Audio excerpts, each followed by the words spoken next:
What do you make of this one? Last few times we've seen these teams meet, Gaming Gladiators, they have ended up having the upper hand. Here today, what do the drafts say to you? Are we going to see something a bit different this time round? I'm liking Liquid's aggression. I think they've got a great way to set tempo, set pace of the game. I think Gaming's gone for a bit of a greedier style, going for this Slark as the last pick. I'm really liking when Liquid's getting this type of draft when they're playing this well, as we've seen them just dominate over and over again. This is their bread and butter. I mean, having this Ursa, having Zion, his Prophet, likely to do that Aghanims build that we saw him do, him kind of pioneer it from the offlane. Very good versus Pango. So for me, I'm liking Liquids a lot in the early game. If Gaming's able to stall things out, that can be the big success for them, for this Slark in particular. But either way, I mean, even if they stall too much, it depends on how much it leads and stuff like that. So for me, I'm liking what Liquid's got. But yeah, I like what Effie was talking about for Ace. I think he's going to be a crucial element to trying to slow down that momentum that Liquid might be able to set. Yeah, and what do you think it is about the Underlord hero that kind of works really nicely for Gaming Gladiators this game? Because it's not really the go-to offlaner for a lot of teams right now. No, that's the one big risk is really like how the lane is going to end up going. It can be a pretty volatile hero, especially if you leave the Ursa, the Monkey King. These two heroes can just dominate. Ace just really likes to play it, number one. Number two, the heroes that they saw, where it was pretty good for it, right? You saw the DK, you saw the Nature's Prophet, and you saw Tusk. So versus all three heroes, Pit and Firestorm, incredibly effective, either at setting up defensive plays or aggressive ones, stopping snowballs, etc., since you are going to be rooted. Okay. And you think it's unlikely that Liquid will sort of find opportunities to threaten Ace with the safe lane duo of the Ursa and the Grim? Like, how safe is Ace down here? I mean, honestly, it's a volatile lane. It can really go...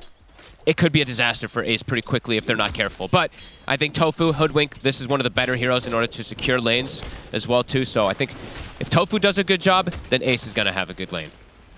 Let's see what Tofu can do here on the Hoodwink.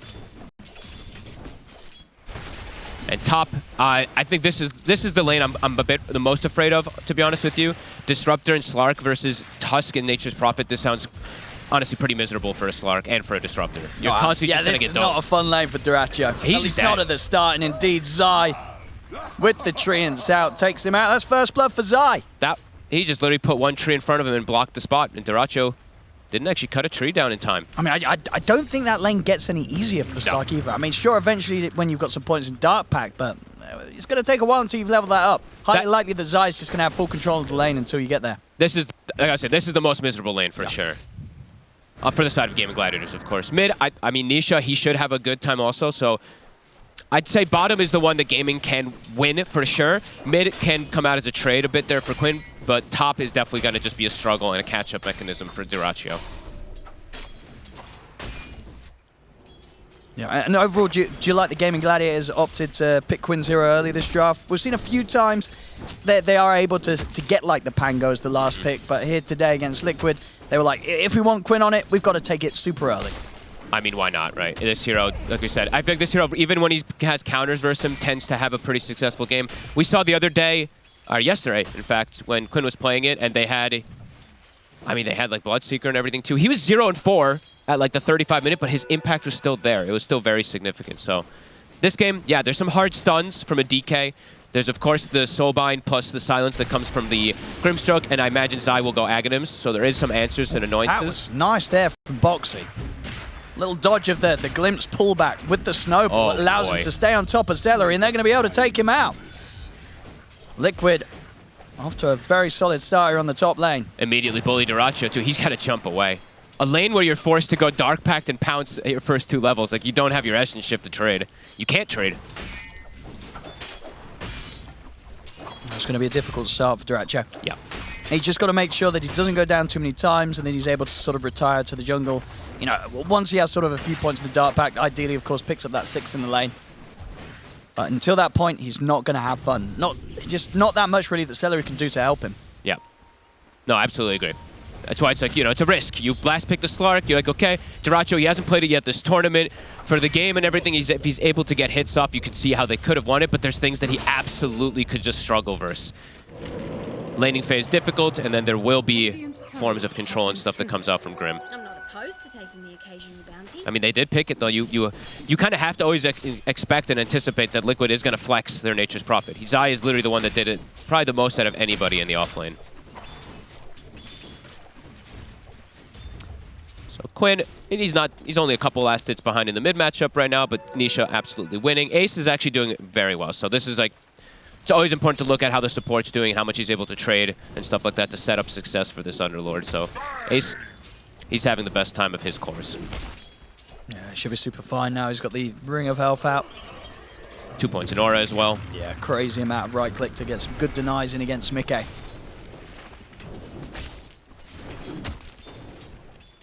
Yeah, I like it quite a bit.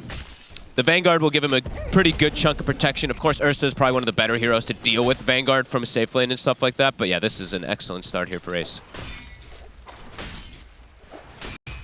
And probably a pretty needed one. That's why I was saying, like, I really liked Effie's point about talking about Ace so much when she was saying at the panel that he's kind of going to be the key for early game. Because if his lane was strugglesome, like if it was difficult, then how is he going to help and bail out these other 2 lanes that are going to be difficult? He's going to have to be pretty active, moving around the map, trying to reestablish things after the aggression that's being set from the side of Liquid. Celery. Top lane, Boxy. He's going to be able to get the grab onto Celery, but a good glimpse will separate Zai for now. He's going to turn over towards Boxy instead, but he's still got the snowball up. The Thunderstrike, it's not going to quite be enough. He'll put the Fairy Fire. Can he get him? I mean, Duracho really wants this. He's going in with the Dark Pact, and the body block to the treants is going to stop him.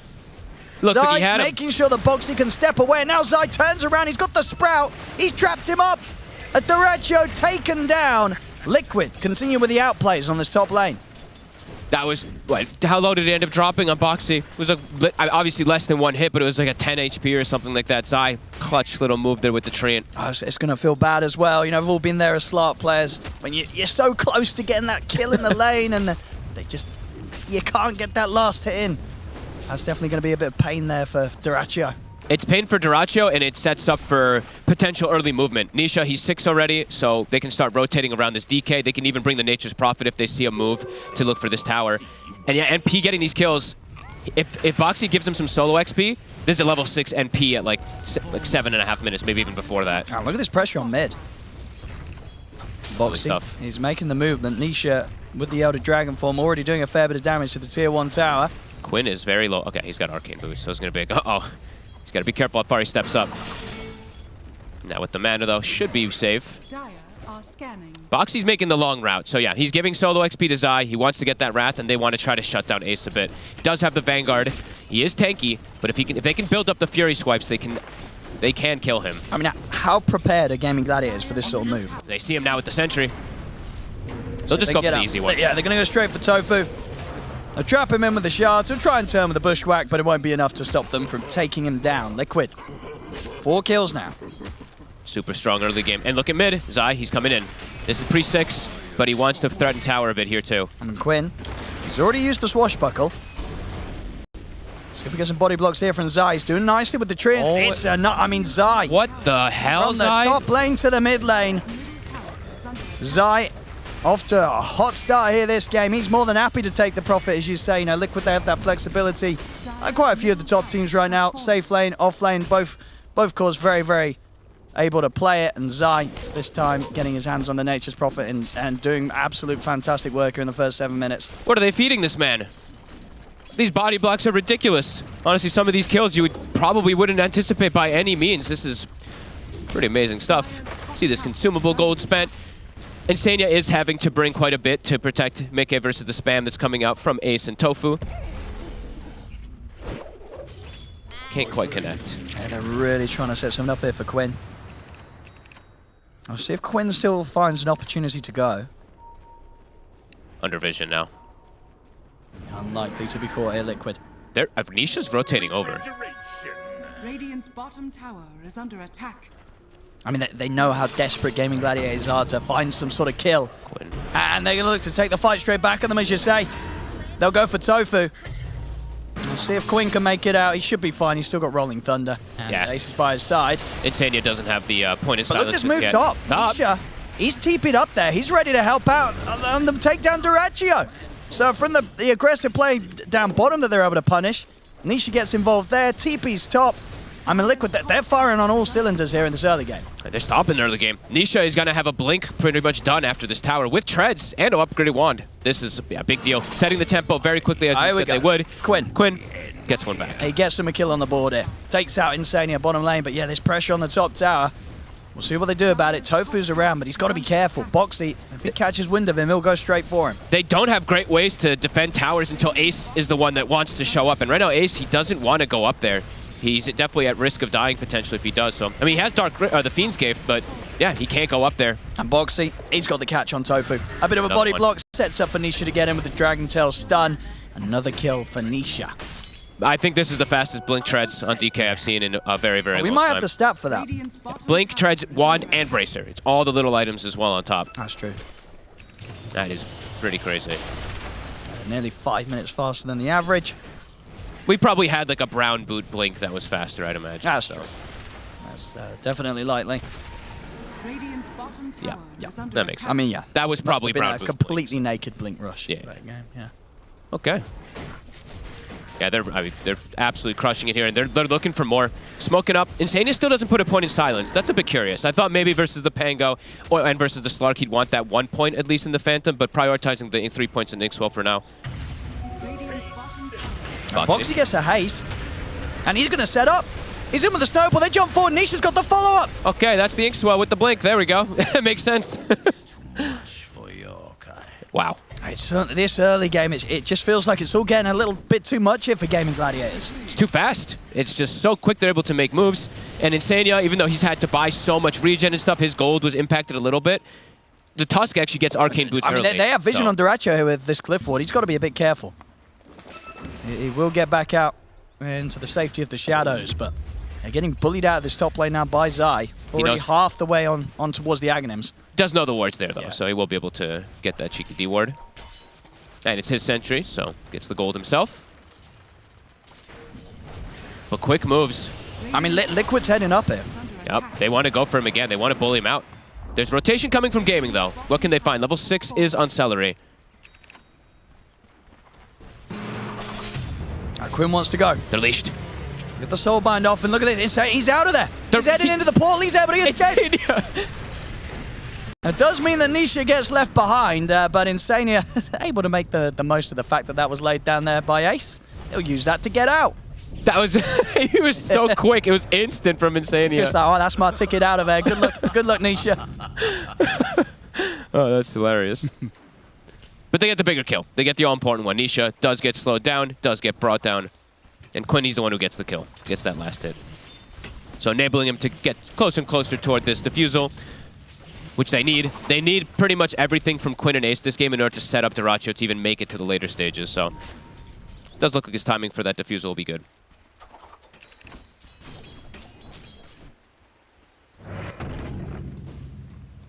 What's Duracho going after the Echo? I don't know. You imagine it would just be Echo Ags? I would imagine so this game, yeah.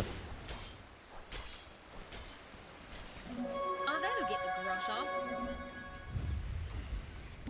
I think he's buying the Obs and Sentries himself mostly. Yeah, he bought them again.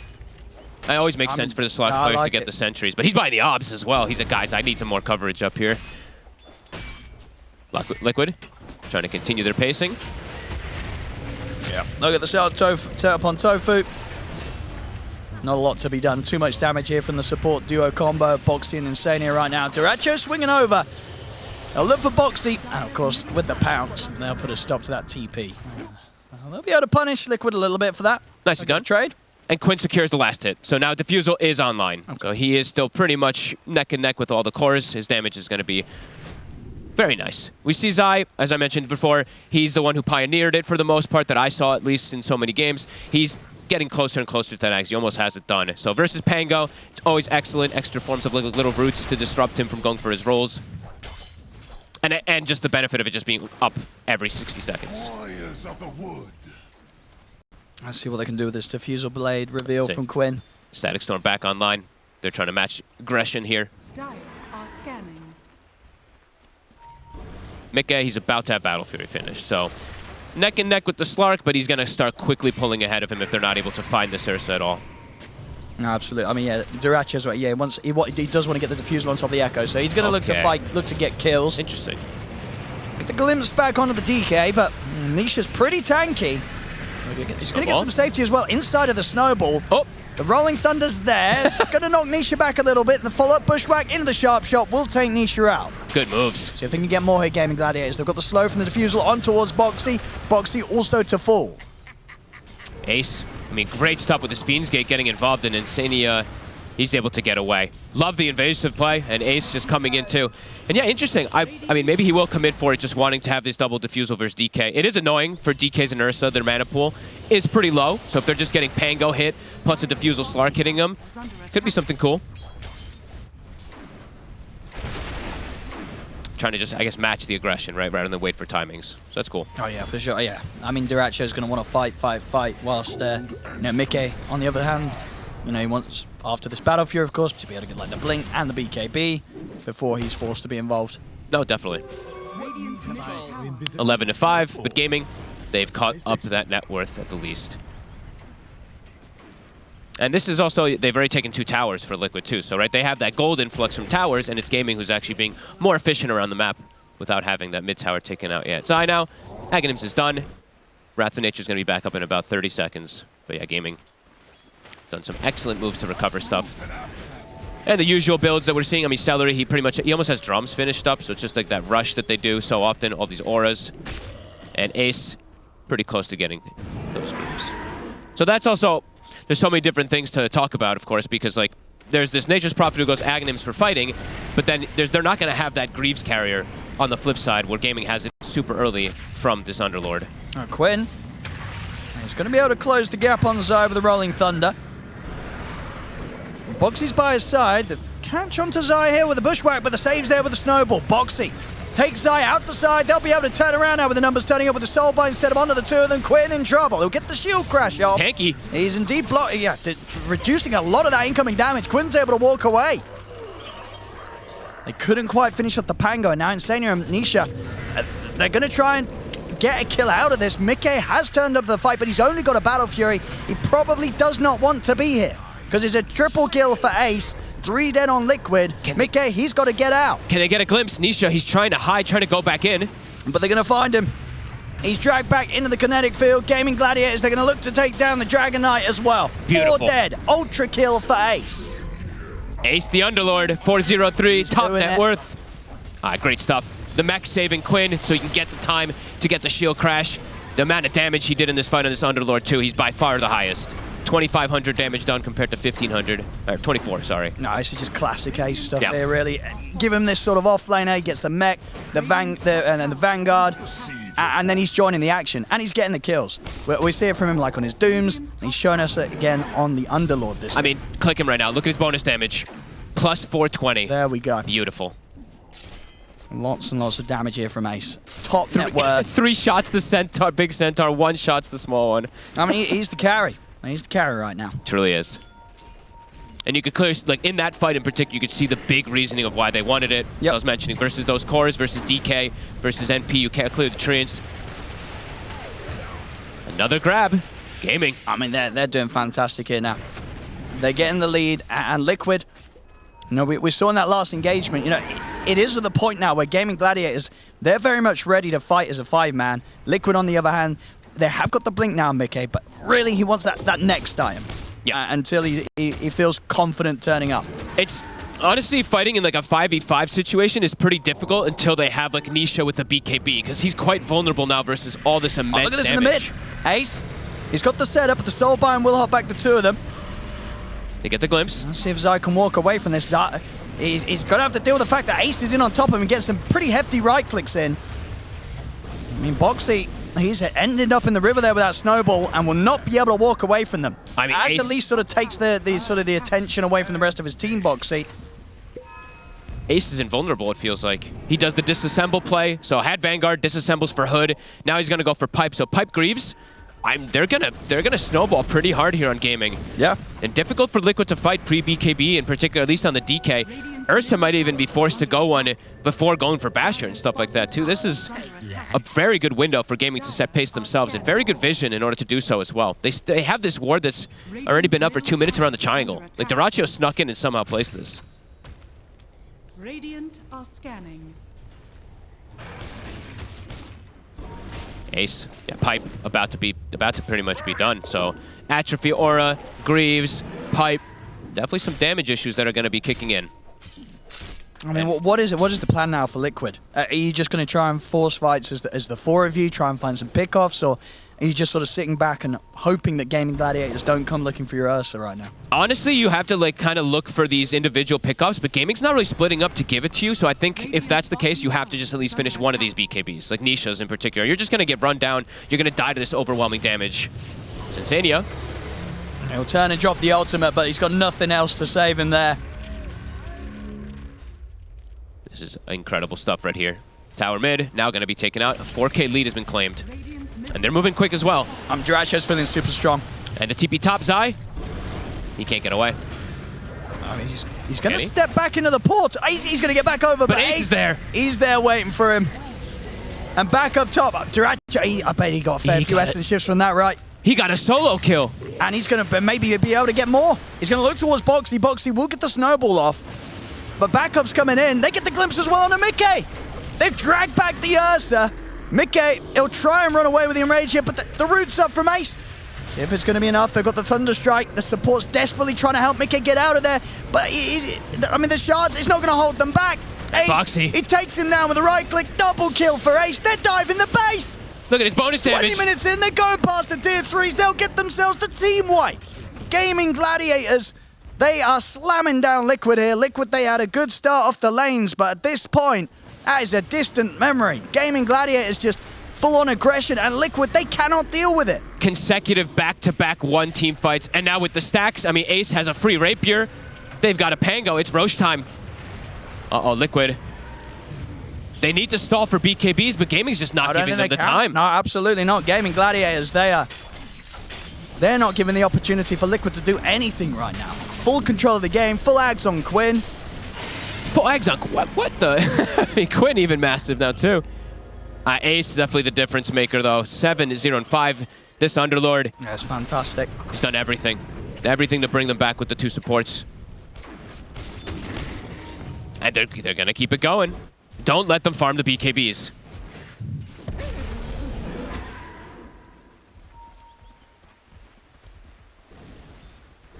Let's have a look. Gaming Gladiators. They can pick and choose their targets. Who will they find? They're going to go for Boxy. Just a bit of a slow poke. I mean, that's what they need to take Boxy down. They don't have to full commit. They've still got more to play with. Quinn's looking for more. They get the vision. They get the glimpse back on Insania. Both of Liquid supports taken down. I don't think I've seen an Underlord having over like 150 extra fee damage for the last... He's literally had it for like the last 9 minutes or something. Dude, he's always stacked up. Great time here. 8-0. So yeah, he smiles as well there from Ace. He loves it. And yeah, getting that halberd, that's going to be a huge nuisance for Liquid. And just add on to the unkillability that he currently has. 8-0-6. He's not dying. And he probably won't. He probably won't. Yeah, bottom. The itemization. Dracho again. Dracho's in. Nisha. He's in with the backup. That's Nisha dead.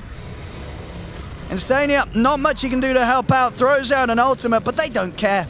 Here, Gaming Gladiators. Ace, he's going to start running him down. Let's see if they want to dive tier 3s. They are strong. They can get away with this dive. Tanky. Yeah, they're going in. Why not? They're going in beyond the tier 3. Take down Insania. And top lane, Mickey. He's in trouble. Quinn. He's able to take him out. In with the shield crash and a swashbuckle. He's gone. Boxy's trying to fight the 3 of them, but I think it might even be close to overfogged. I think it might just be. I was about to say they might just call this pretty soon. They're not. Where do they go? They can't get outside their base. Do? Everyone's just running at them. There's literally no space to farm these BKBs. Nisha, he's been pretty close to it for like the last 5 minutes, and they just hunt him and find him every time. These Fiendscapes, this aggression, it's been phenomenal. And they've sort of been in that 12 kills for a while, right? They haven't really got anything. They got like what the one, but other than that, in the last 8 minutes, they only got 1 kill, Liquid. And it was on Tofu. It's all been Gaming Gladiators, Gaming Gladiators, Gaming Gladiators, Gaming Gladiators. Since actually in about the last kill that honestly even those were just support kills. Oh, these are just yeah. It was 2 kills on Tofu, 1 kill on Celery in the last 13 minutes. That's it. Dracho. Oh, he's going in. I mean, can they punish this? He's got an Aegis. He doesn't care. I mean, they're going to be able to glimpse back Boxy. Boxy. He's keeping his distance, but Dracho, 1 more hit. He's got another kill. Duracho gets another stack. He's up to 13 permanent. Just playing, I mean, that was incredibly aggressive them from Duracho, and they still can't punish it. Ace, this is one of the most fun Brundlords ever. Greaves, Halberd, he has pretty much his late game items already in his bags, and it's only 24 minutes in. Yep, and he's going to treat himself to the Hex. Sure. If the game even goes long enough for him to buy it. Liquid, it's still just, I mean, now they have the BKBs, but they've come, at least 2 of them, but it's come out so late. And Mickey almost just gets soloed. He might still, oh my goodness, the shards will help him out, but Ace is coming over. The blink, it's there just in time. They're diving. They're going to turn for Boxy instead. Immediately, Duracho's ready to go in. He's going up to the tier 4s underneath him. Diving in, looking for Zai. Zai pops the BKB. Duracho will be able to chase him down, take him out. Nisha will manage to back off with the BKB himself. See Mickey jump in, look to try and take something, but he gets disarmed. And Duracho just turns straight back in on him. He's gone. He's out of the game. They don't have buybacks on their cores here. Boxy, I mean, can they catch him out? They can't. They know it's over. It really, really is. It 25 minutes in. GG is called Gaming Gladiators with this game 1.